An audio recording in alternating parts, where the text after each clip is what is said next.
So today we're going to be taking a look at the Canadian cities tier list, and essentially right now I just have the three on there. These are going to be moved, but we have popular three: Toronto, Vancouver, and Montreal. When people think about Canada, they think about these three cities, and they just forget that there's the rest of Canada. So basically, I've been a flight attendant for a year, and essentially I've seen most of these cities. I added a not sure list at the bottom there because there are some cities that I haven't been to, and so I can't judge them that well. All right, so taking a look at the top three most famous cities here, we've got Toronto, Vancouver, Montreal.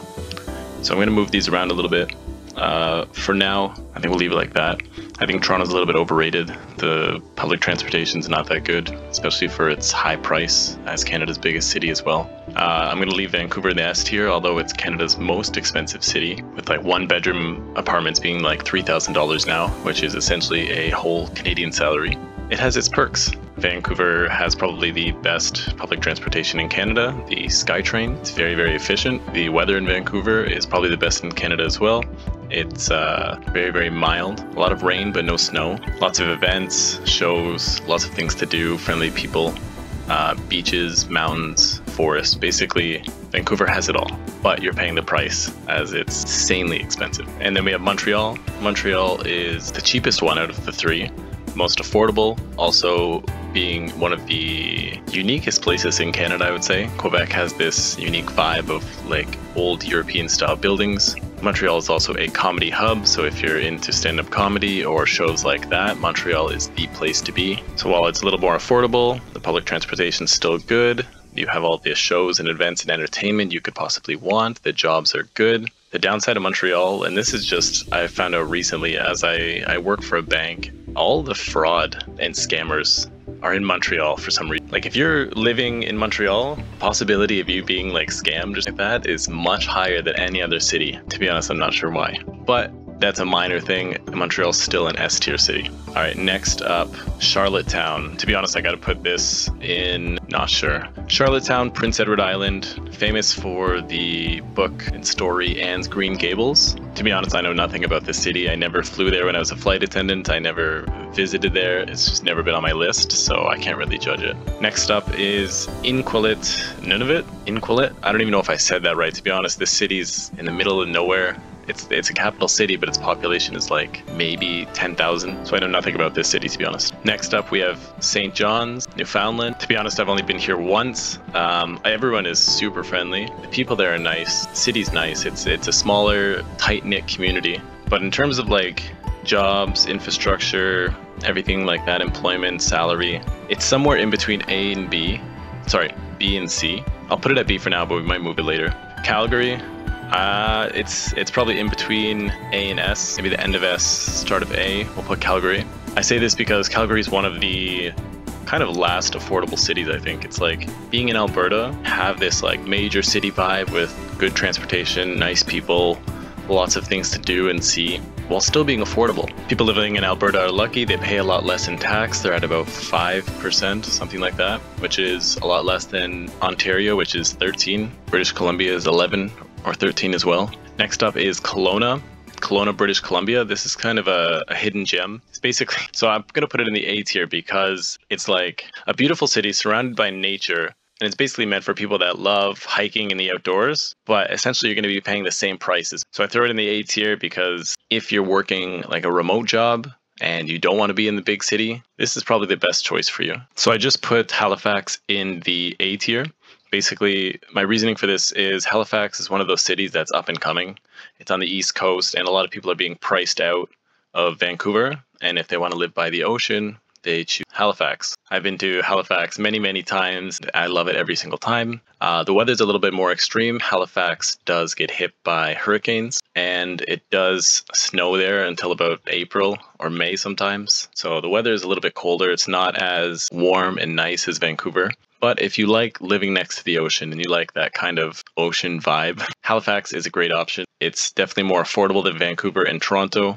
I would put it around the same price as Montreal. Definitely a great option. Edmonton, to be honest, I've only been there maybe 2-3 times. I'm going to put it in the A tier. I think it's like a step below Calgary. Edmonton's nice. It's a lot more affordable too. If you want to have that like big city vibe, and still be able to afford it. Maybe it's an S. The only problem with Edmonton is that you have bad weather.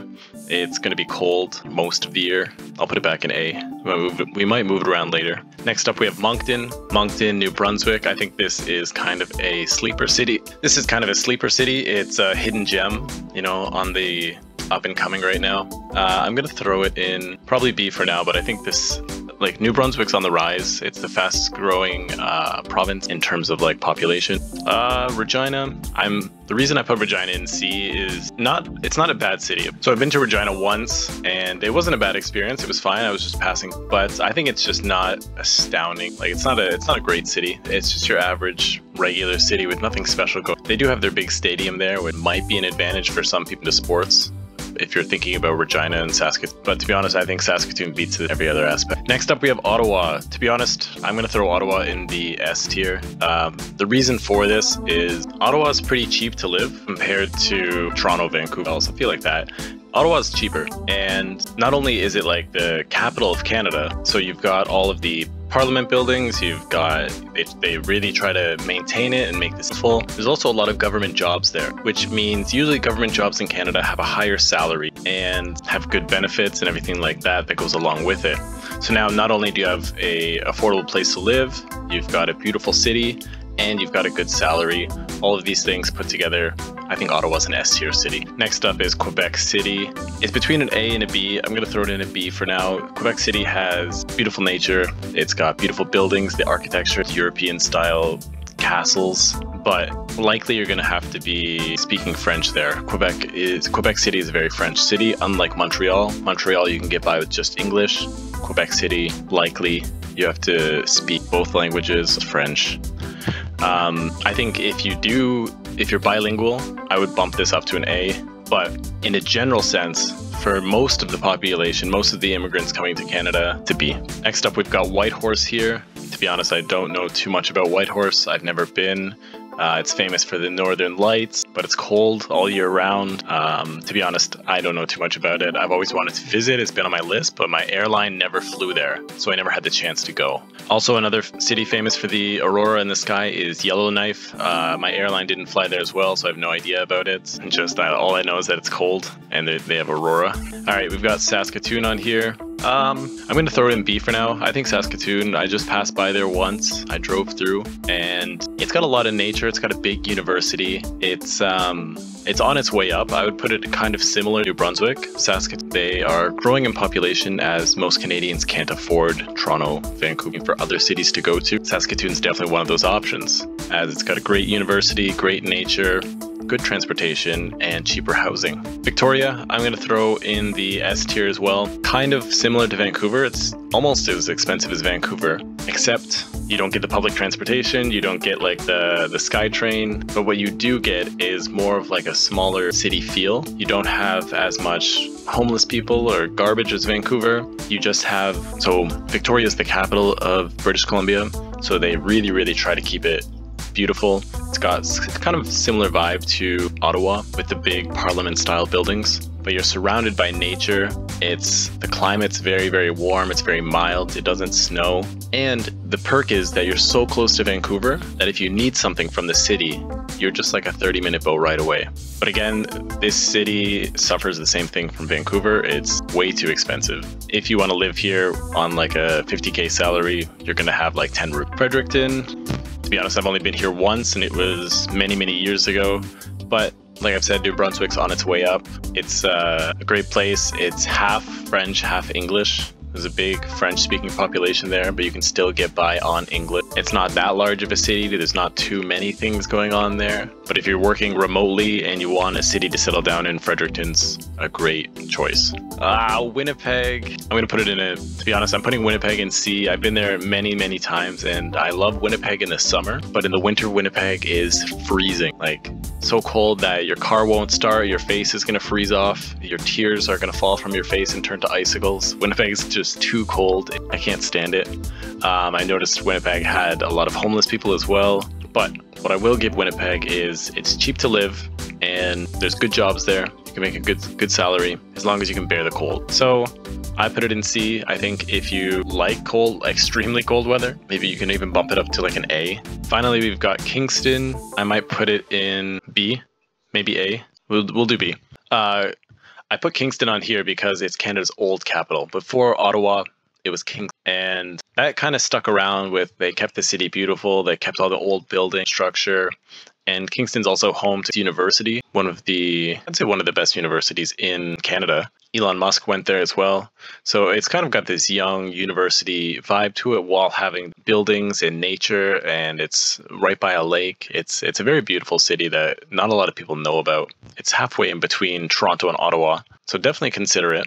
So here's the tier list for the Canadian cities. I was a flight attendant, so I kind of got to see many of these cities, a few that I never actually got to see. And there's a lot of cities that I didn't include just because maybe they're not as notable or something like that, like Hamilton, Ontario, or London, Ontario, or Kamloops, Sherbrooke, Quebec. Like there's more cities I could have included in here, but I tried to do just all of the capital cities and major cities of note. So what do you think of this tier list? Have you been to some of these cities? Do you agree? Do you disagree? I've spent most of my time in Toronto and Vancouver, so I spent many, many years living in both of these cities, and now I'm priced out of it. I can't afford to live in either of them anymore, even with a relatively good job, I think. So for myself, I'm looking to move out of Canada. My perception of Canada has dropped down a lot. But I don't want to, if you're set on coming to Canada, this video is just to provide some insight on what cities might be good for you. I'm sure you'll love it here for at least a year before you start to realize it's kind of boring, kind of expensive. So yeah, thanks for watching this video. Please like and subscribe. Every subscription helps this channel grow. Every time you like, it helps this video grow. And I can work towards my goal to becoming a full YouTuber and getting out of Canada. Thank you.